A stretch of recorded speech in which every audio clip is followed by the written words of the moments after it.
Okay, ladies and gentlemen, the moment you've all been waiting for. So I'm going to do this review guide a little different because I'm offering up some points value for it because this midterm is important, not just to me, but to you guys, obviously.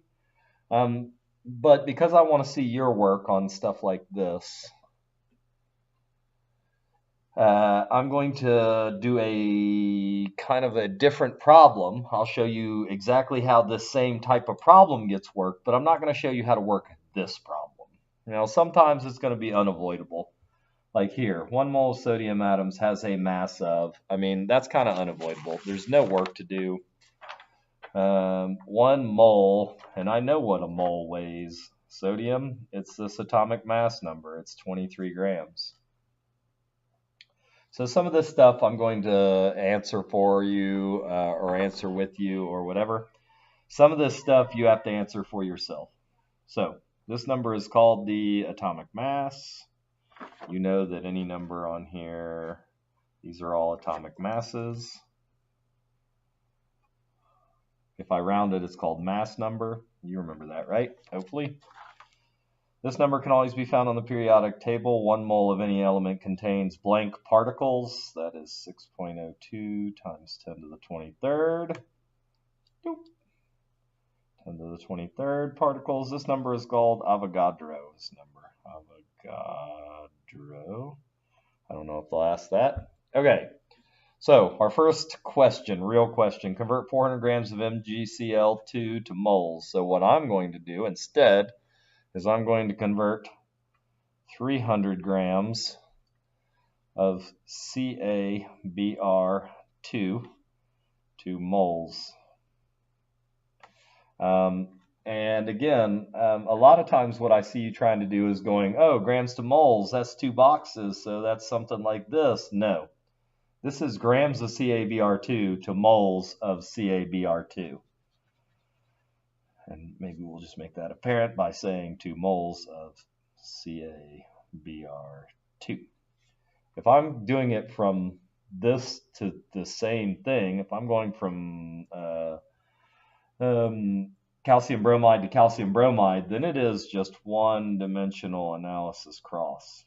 And I put what I'm given, 300 grams CaBr2. That means the units down here by rule are grams CaBr2. And then the units of my answer, well, I want moles of CaBr2, so moles CaBr2. By the way, MOL is how I do moles without writing the E and the S. Moles CaBr2. And I only know one relationship, and when I write grams, I should have written it already. I should have written 1 mole of it above it. But 2 rules apply here. This is the units of my answer that go in back here, and if I write grams, it's always 1 mole above or below it. Hopefully you know that rule. Anytime you write the letter G, you got to do 2 things. One, G stands for grab my periodic table, because I got to know what CaBr2, how much it weighs. So 40.1 plus a bromine, which is 80, times 2 is 160. So that is 200.1. Somebody will let me know if I got that wrong, but I think I got it. And so it's 300 grams divided by 200.1 equals our moles. 300 divided by 200.1 equals 1.499. 1.499 moles of CaBr2. Hopefully that guided you on how to do number 5. Number 6, how many moles of nitrogen are in 1 mole of NH4,3PO4? And this is just how many atoms. Like, if I break this up into moles, there are 4 moles of oxygen because there are 4 oxygen atoms. So if I take 6.02 times 10 to the 23rd molecules of this and I bust them up into their atoms, then there are 4 times 6.02 times to the 23rd, or by definition, 4 moles of oxygen. Here they're asking about nitrogen. 3 times 1, the 1 is implied here. That means there are 3 moles of nitrogen. No math required. All right, how many moles of barium atoms are present in 83.9 grams of barium? Okay, I'm going to do another alternate. I'm going to do how many moles of rubidium are in 120.9 grams of rubidium. So again, this looks very much like the number 5. So we do the exact same thing, right? We're starting out with 120.9 grams of rubidium. So by rule, grams of rubidium, and by rule, 1 mole of rubidium. And I need to know how many grams of rubidium there are in 1 mole of rubidium. So rubidium 85.5. So 120.9 120.9 divided by 85.5 equals 1.414 moles of rubidium. And that is how we do a grams to moles conversion. This is a conversion. This is not stoichiometry. So now we've done 7. Convert 1.2 atoms of aluminum to moles. Okay, so instead of doing that, I'm going to convert 2.408 times 10 to the 24th atoms to moles of aluminum. Atoms of aluminum. Aluminum atoms. I think you get it. Anyway, so we got to convert atoms to moles. So again, this is just a dimensional analysis. This is atoms of aluminum to moles of aluminum. So again, a dimensional analysis cross is all you need. And we're going to moles of Al. So this is moles of Al. And we're going from atoms, 2.408 times 10 to the 24th atoms of aluminum. And so down here, by rule, has to be the same, atoms, aluminum. And I only know one relationship between moles and atoms, and that is that 1 mole contains a very big number, 6.02 times 10 to the 23rd, Avogadro's number of atoms. When you see atoms, you should be thinking this number. Now, I've seen on a lot of tests and a lot of quizzes and a lot of worksheets where y'all want to put this number up here. But if you had this many moles of something, Al, that would be basically the entire universe of aluminum. This is just atoms. Atoms are really tiny. Moles are bigger. Moles are 23 grams of aluminum, or 27 grams of aluminum, sorry. So make sure your number makes sense, that if it's atoms, it's a very big number. If it's moles, it's not such a huge number. And then we're going to enter this into the calculator, 2.408 times 10 to the 24th. This is all in parentheses, as you see. And then close parentheses divided by 6.02 times 10 to the 23rd, close parentheses, 4 moles. How convenient. And that is how you solve, that is how we solve number 8. And so that's the first part of how we solve number 9. Number 9, we're going to convert that many molecules to grams. I think I'm going to grams of CO2. I'm going to convert that many molecules of water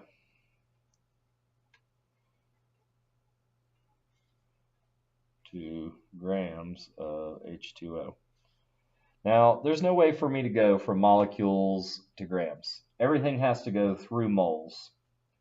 I can convert moles to atoms. I can convert moles to grams. I can convert grams to moles. I can convert atoms to moles. What I can't do is go directly from molecules to grams. You could, there is a sneaky way to do that, but I don't want you to figure out how to do that. I want you to do this all with two-dimensional analysis. One where we go from 1.204 times 10 to the 24th. See, and I didn't give myself enough room. Molecules, H2O,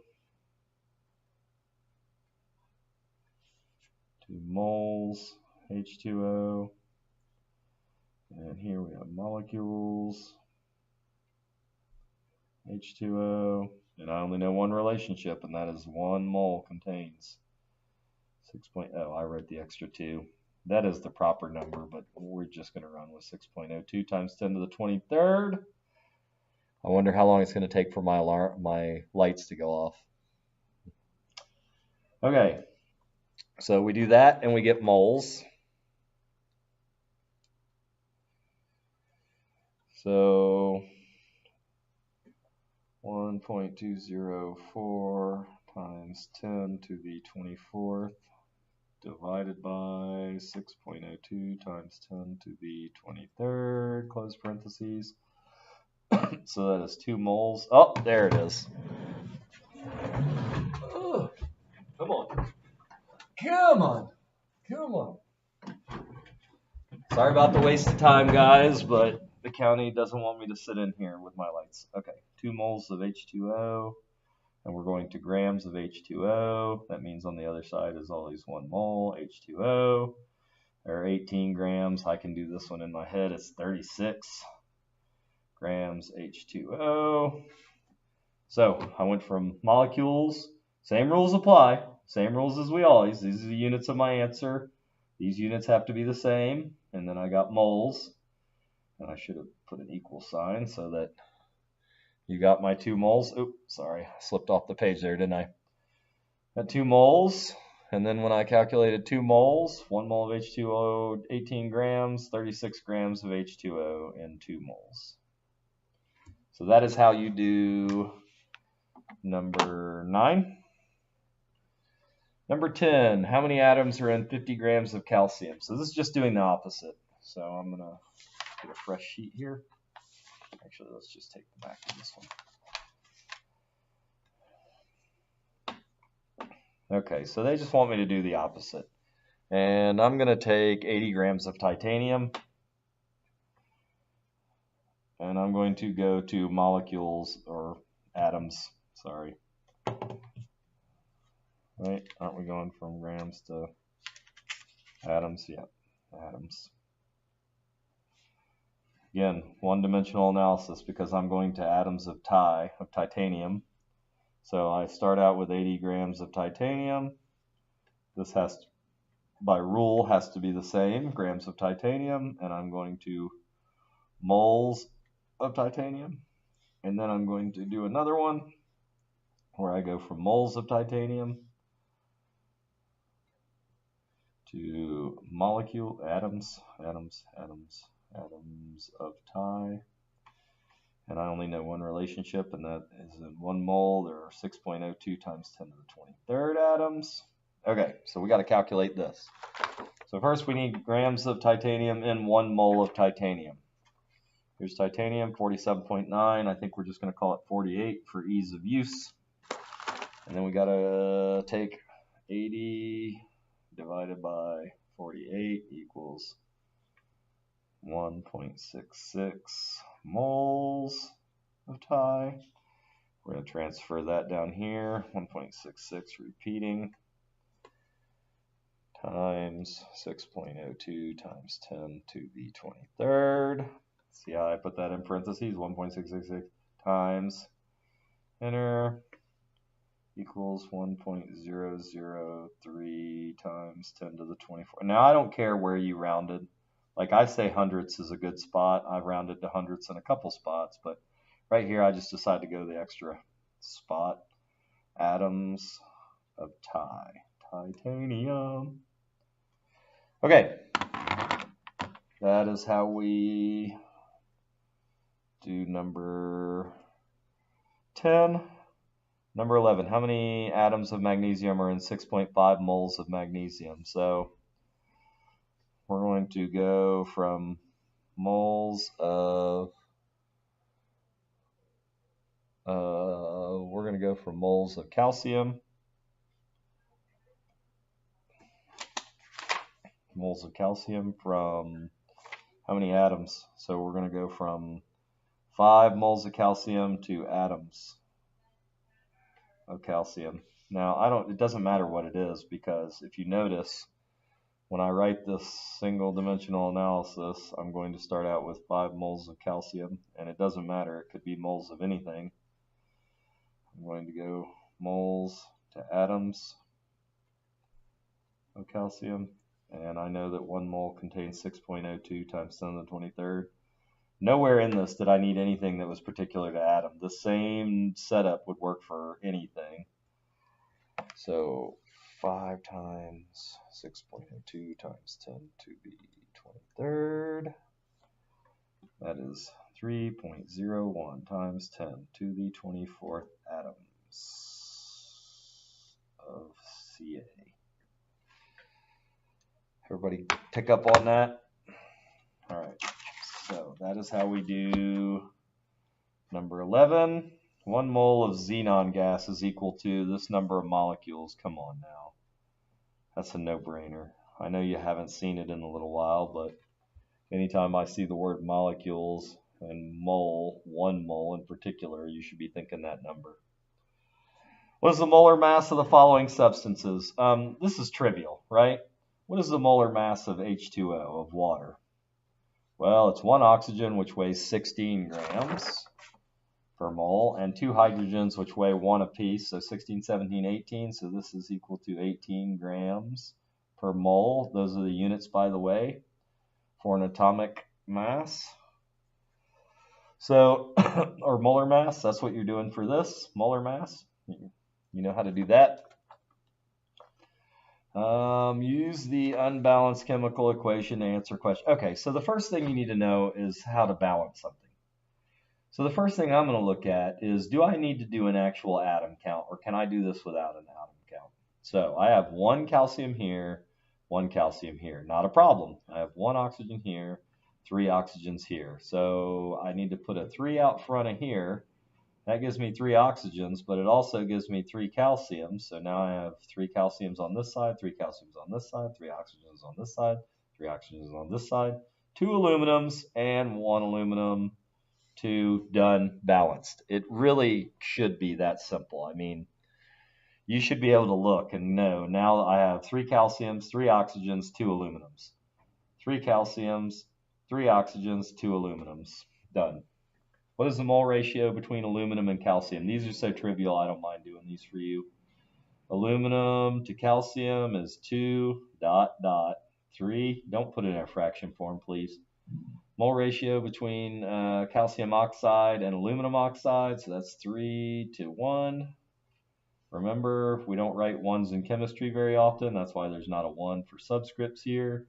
It's also why there's not a 1 as a coefficient here. A student places the chemicals from above up in a bag and allows the reaction to take place. Use the law of conservation of mass. Well, whatever this side weighs, this side weighs. So I have 3 calciums at 40.1 apiece. And I have 3 oxygens at 16 grams apiece. And I have 2 aluminums at 27 grams apiece. So I get 222.3 grams. Awesome. You're fine. And if I add 2 aluminums, 3 oxygens, and 3 calciums on this side, guess what it's going to weigh? The exact same, because it is 3 calciums, 3 oxygens, 2 aluminums.